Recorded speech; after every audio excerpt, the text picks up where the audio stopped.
Saúdo a todos com a paz de nosso Senhor Jesus Cristo. Hoje iremos meditar sobre a oração. A oração move a mão de Deus sobre nossas vidas. A oração, meus amados irmãos, é uma das maiores armas que Deus entregou.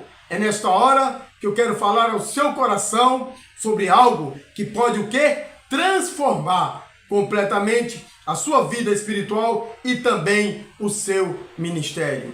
Muitas vezes nós queremos resposta, nós queremos vitórias, nós queremos crescimento espiritual, queremos ver Deus operando em nosso meio, mas nos esquecemos que tudo começa quando dobramos os nossos joelhos diante da presença do Senhor. A palavra de Deus diz: pedi e dá-se-vos-á, buscai, encontrarei, batei, abri-se-vos-á, porque aquele que pede recebe, aquele que busca encontra, e aquele que bate, as portas se abrem. A oração não é apenas um hábito religioso. A oração é um relacionamento, é comunhão, é aproximação com Deus. A palavra do Senhor diz onde, em Hebreus 4,16, cheguemos-nos, pois, com confiança ao trono de quê? Da graça, para que possamos alcançar misericórdia e achar graça, a fim de sermos o quê? Ajudados em tempo oportuno. Olha que coisa poderosa. Deus está nos convidando para perto dele. Deus está dizendo que existe socorro para aquele que ora, existe resposta para aquele que busca, existe direção para aquele que coloca diante da sua presença. Talvez existam pessoas me ouvindo neste momento. Você que está me ouvindo agora, talvez esteja cansado, aflito, desanimado, pensando até em parar. Mas eu quero lhe dizer, volte para a oração. Porque quem ora não anda o quê? Não caminha sozinho. Quem ora carrega dentro de si uma força que o mundo não entende. Uma paz que as circunstâncias não conseguem roubar. Uma esperança o quê? Que não morre. E é por isso que a Bíblia diz aonde? Em 1 Tessalonicenses, capítulo 5, versículo 17. É bem conhecido. Diz assim: orai sem cessar. Ou seja, não é tempo de parar, é tempo de você estar aqui, em espírito, clamando, falando consigo e Deus ao seu coração também. Isto significa viver em constante dependência de Deus. E eu preciso te dizer outra verdade. A oração fortalece o crente para vencer as batalhas espirituais. Todos nós enfrentamos lutas, todos nós passamos por dias difíceis. Existem momentos em que o inimigo tenta enfraquecer nossa fé, roubar nossa alegria e nos fazer desistir. É por isso que muitos até ficam murmurando, ficam se lamentando. Isso não é, lamentação, murmuração, seja lá o que for, que fuja da direção da palavra de Deus. Pare com isso. Se coloque na brecha, se coloque em oração. Deixa a luz do céu entrar em tua vida. Sejamos luz para os ouvintes aqui na terra. Jesus Cristo, lá em Mateus 26, 41, ele disse bem claro: vigiai, ou seja, ficai atento e orai, para que não entreis em tentação. Na verdade, o espírito está pronto, mas o que? Isso aqui, a carne é fraca. Perceba isso. Jesus não disse apenas para vigiar. Ele disse para vigiar e o quê? E orar. Porque há batalhas que não se vence com palavras humanas, nem com força natural, mas somente através da oração. Quando você ora, Deus fortalece o seu interior. Quando você ora, o céu libera discernimento. Quando você ora, sua alma é renovada. Quando você ora, o inimigo perde espaço.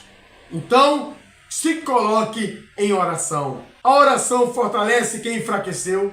A oração reacende o fogo que parecia estar apagado. E mais que isso, a oração move a mão de Deus. A palavra de Deus diz lá em Isaías 43:3: antes que houvesse dia, eu sou, e ninguém há que possa escapar das minhas mãos. Agindo Deus, quem impedirá?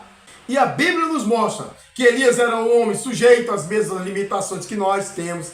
Ele sentia medo, cansaço, fraqueza, mas quando ele orava, o céu o quê? Respondia. A palavra diz em Tiago 5, versículo 17 e 18, Elias era um homem sujeito às mesmas paixões que nós. Sujeito. Veja só, ele estava sujeito. Ele muitas vezes até caía. Talvez Elias era um homem sujeito às mesmas paixões que nós. Veja, ele era sujeito. E orando, pediu que não chovesse. E por 3 anos e 6 meses não choveu sobre a terra. E orou outra vez, e o céu deu chuva, e a terra produziu o seu fruto. Você entende isso? Você entende o poder de Deus sobre quem clama? Você entende isso? A oração sincera move o sobrenatural. Pela oração, Ana recebeu o quê? Resposta. Pela oração, aquele Daniel venceu. Foi pela oração que Pedro foi o quê? Liberto da prisão. Porque a igreja clamava por Pedro lá. E veio e foi liberto. Foi pela oração que a igreja primitiva viu milagres extraordinários. E o mesmo Deus continua operando hoje. A Bíblia diz, Hebreus 13:8, Jesus Cristo é o mesmo ontem, hoje e eternamente. Então, não olhe para o passado. Olhe para o presente. Olhe para o que está à sua frente. O que se passou, passou. Pare de retornar ao passado. Ah, porque era assim. Ah, porque era assado. Ah, porque tinha... Esqueça, meu amigo. Se coloque na brecha.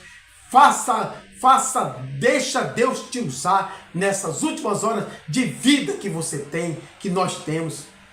E o mesmo Deus, talvez existam causas na sua vida que parecem impossíveis. Talvez existam portas fechadas, lutas no lar, batalhas no ministério, situações que parecem não ter solução. Mas eu quero te lembrar o que está escrito em Tiago 5,17.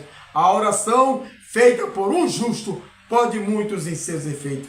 Deus ainda responde a oração. E eu quero encerrar falando algo muito sério ao seu coração, à sua vida. Deus fará diferença no ministério daqueles que se dedicarem em oração.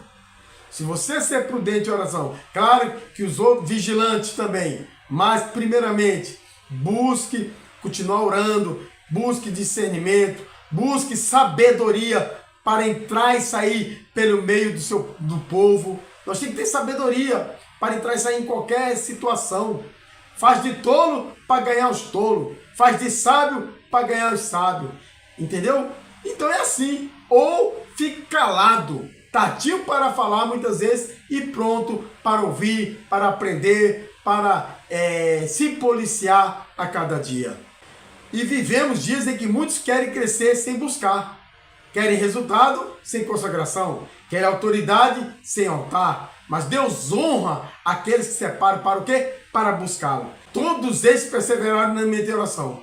Foi depois disso que o céu se abriu. Foi depois disso que veio o poder. Foi depois disso que vidas foram transformadas. Então escute o que eu vou lhe dizer. Não é posição, não é título, nem reconhecimento humano. É oração. Claro que você tem que ser prudente. Você tem que ser sábio a cada dia. Saber se comportar, saber interagir, saber as ações que você deve tomar a cada dia. E para isso, ore ao Senhor. Para isso, busque a presença de Deus. Jesus declarou em João 15,5: sem mim nada podereis fazer. Olha só, se queremos ver Deus agir, precisamos voltar ao quê? Ao altar. Se queremos ver o ministério crescer, precisamos voltar à oração. Se quisermos viver avivado, ou seja, ter um avivamento verdadeiro em nossas vidas, nós precisamos dobrar os joelhos diante da presença de Deus. E quando você se coloca na presença de Deus, o Senhor fará a diferença na sua vida, no seu ministério, na sua vida cotidiana. Que Deus abençoe a todos poderosamente. Presbítero Eudes Shalom.